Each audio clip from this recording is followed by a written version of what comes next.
Today we're just doing a quick service on a Toyota Corolla. It's a 2004 model, and it's got the 1.8 litre motor in it. The transmission's the A245E. So we're just going to remove the oil, suck it out of the filler tube, and take the pan off.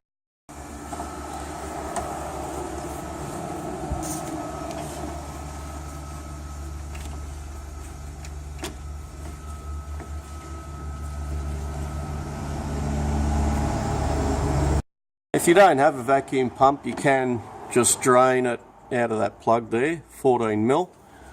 Or if it doesn't have a plug, what you do is you remove all the half of the bolts on the lower end of the pan, and it'll just drop down enough to slowly weep out.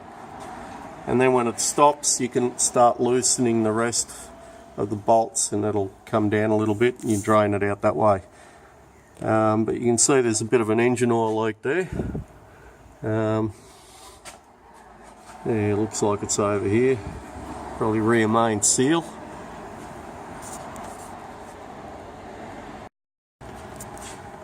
And you can see there's still a little bit dripping out there, even though I've sucked it all out.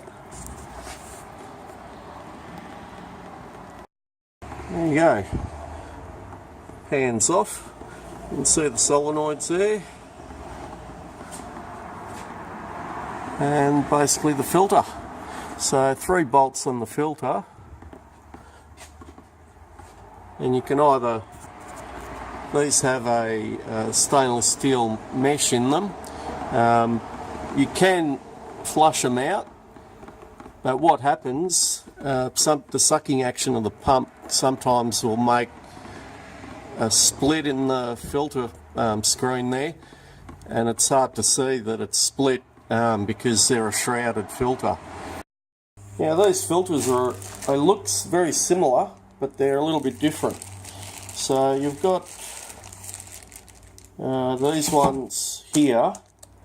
They're the 93 to 2002 generally, not always, and this one is 2002 on. So the difference being is the little dimples in it. You'll see this one's got 2, 4, 6 dimples, and this one's got 1, 2, 3, 4, 5, and it's got these half dimples. So they look very similar, but you won't be able to fit one or the other on the valve body because of these dimples. So we'll just have a look at which one we've got, and I'd say we've got the 6 dimple one. And I could be wrong. It's actually the 1, 2, 3, 4. Oh no, it's a 6 dimple one. There you go.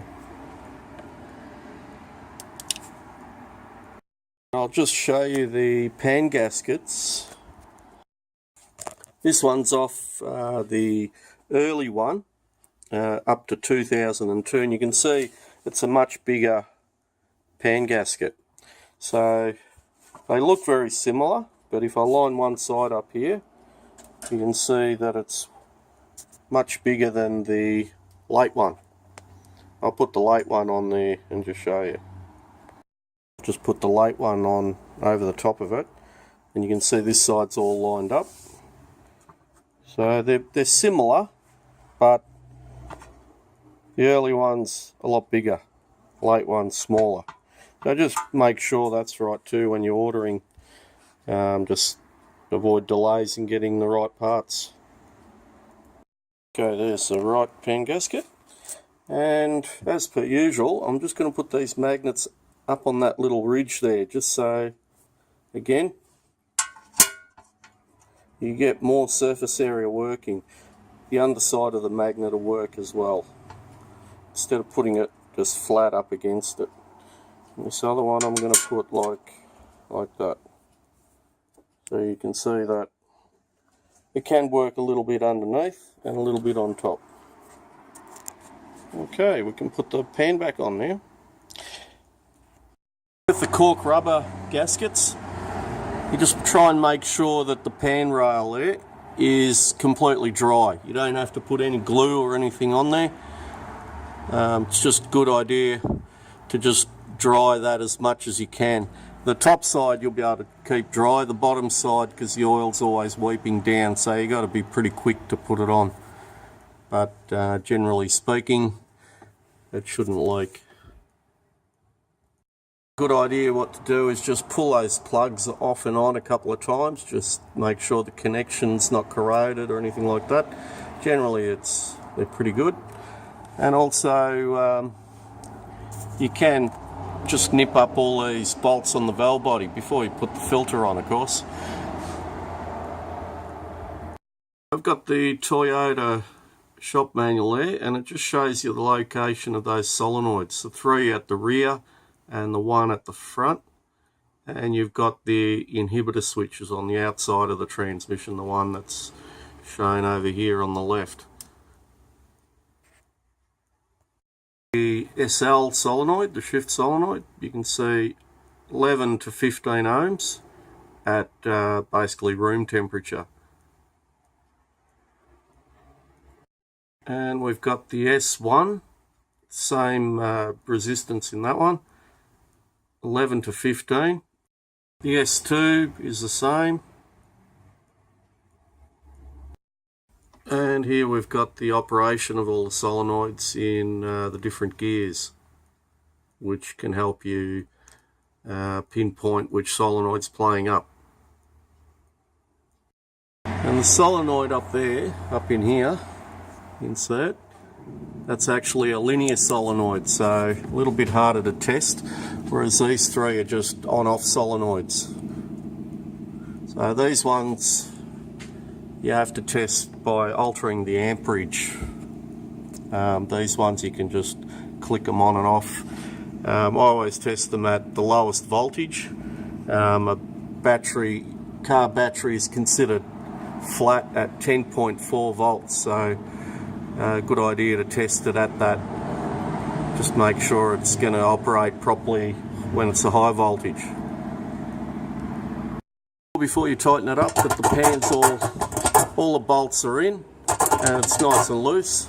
Sometimes these gaskets will shrink in storage or expand, and you don't want to misalign the holes there, it won't seal properly. And I'm putting in about 4 litres of the Tritec Multitrans full synthetic fluid in there. To eliminate the problem of getting an airlock there, we like to always shove a hose in there so it's right down the bottom, or as low as it'll go when you're pouring it in. If you're pouring it in with a funnel, you've just got to go really slowly there. But we pump it in with our oil pump. And I'm just going to start her up. Just go through the gears.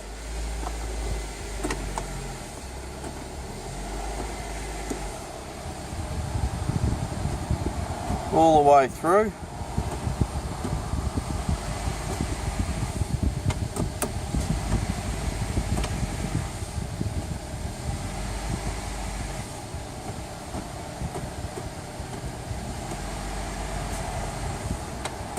Couple of times.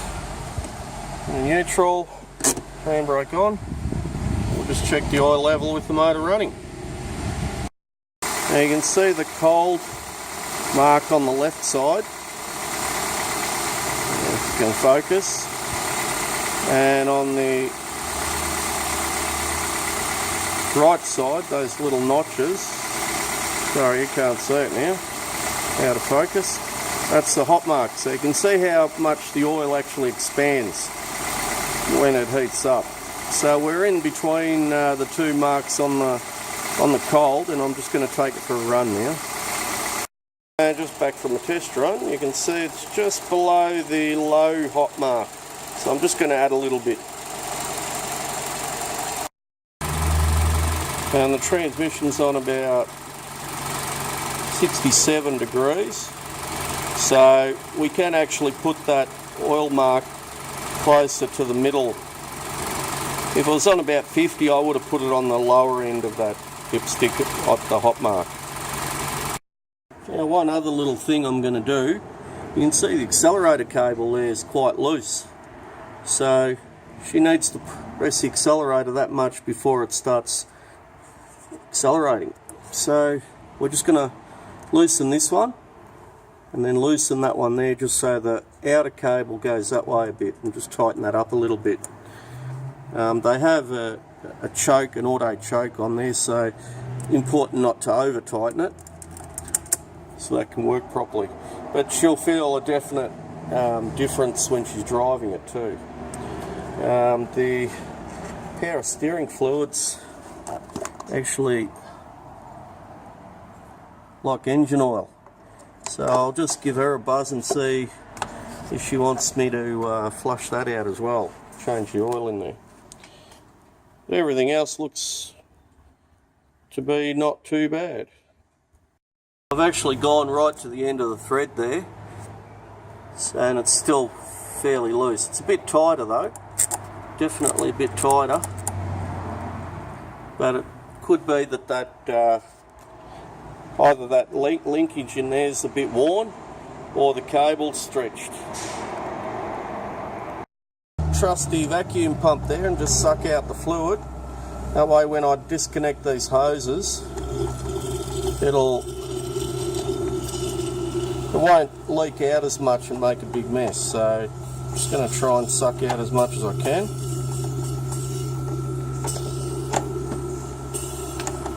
And it actually looks like the oil stained the container there.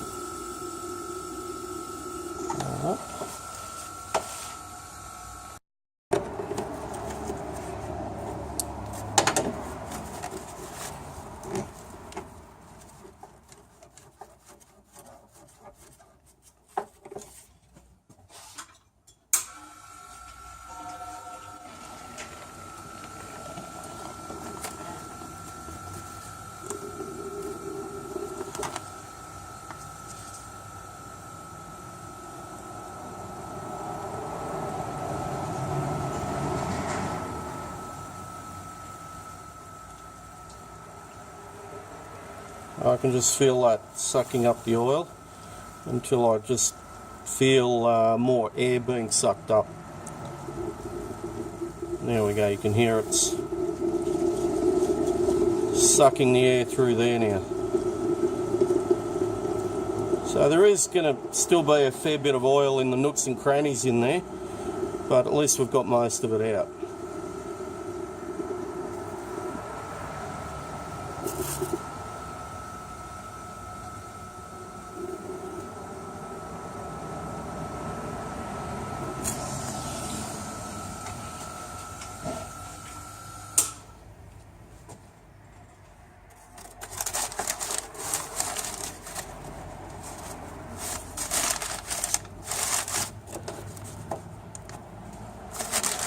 I might just take this little tank out and just give it a flush as well. It looks like it's pretty dirty in there.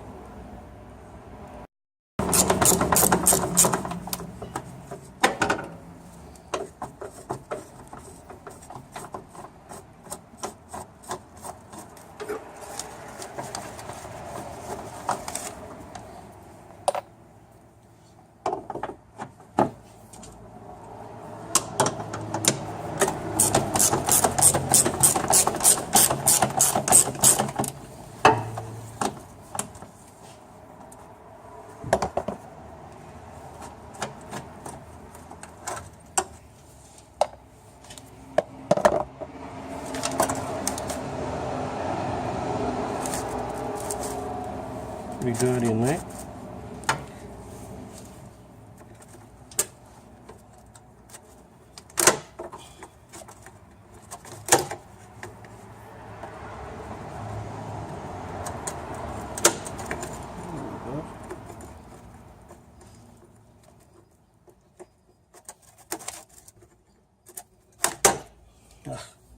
Need to get some wider pliers. It's a lot cleaner now. I've got in there with a toothbrush and just flushed it all out. Scrubbed it. You can't get to all the little spots there. You can see I can't get up around that bend as much, but because you're only working through this little hole here. But definite improvement. You'll be able to see where the oil level is now, and the same as the dipstick. Anyway, we'll put that on now. Put it back on.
Just make sure those hoses still got a little bit of flexibility in them, otherwise you might need to replace it.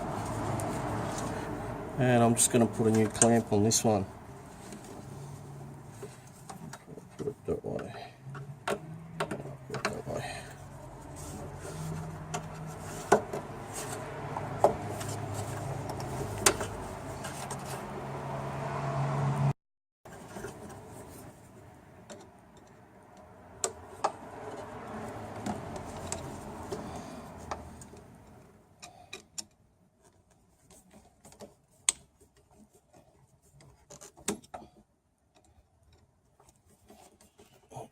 Screwdriver doesn't sit in there very well. I'll just get the socket for it.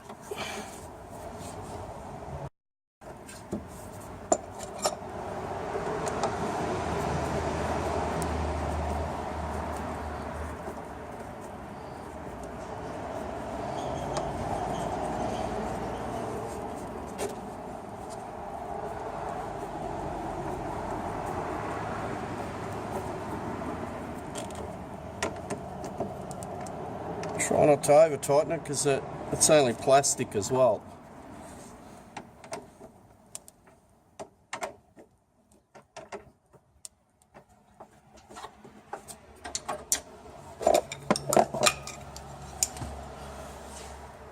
And the same fluid that goes in the transmission, the synthetic Tri-Tech multi-trans synthetic fluid goes in there.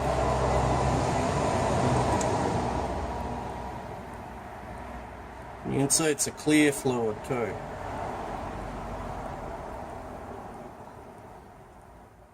I'm just going to overfill it a little bit because it's got to fill those hoses, and then I'll just start it up for a moment, and that'll pump the oil through. It's sucked it down. I just started it for a moment. I was watching out of the driver's door there, just so it doesn't go dry, and I'll just top that up again. You can see the cold level mark just there where my finger is, and then there's a little notch there for the hot mark. You can probably see it easier on this side.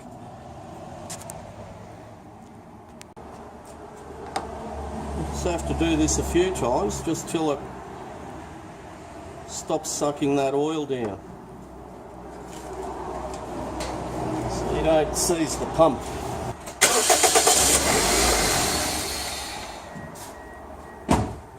And you can see there's some air bubbles there, so it's getting close now. And then when we start it up, we'll go full lock to left and right. I'll have to move the camera up. Put the lid on.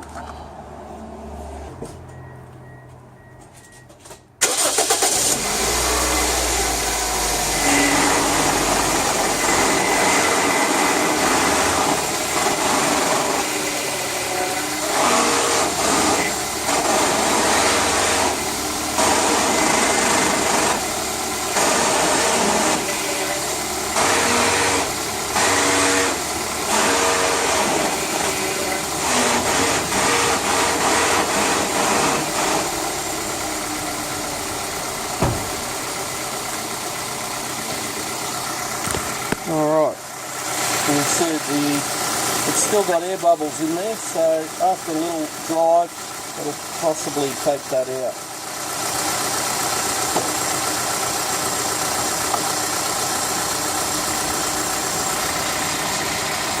It's still squeezing those bubbles out. So it's a little bit over full.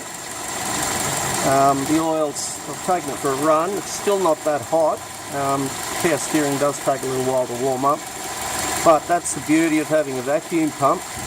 You can always suck a little bit of oil out quite easily if you overfill it. It's important not to overfill it because the oil will expand as it warms up. So just try and have it sort of maybe a little bit above the low mark if it's cold, but it will expand when it warms up.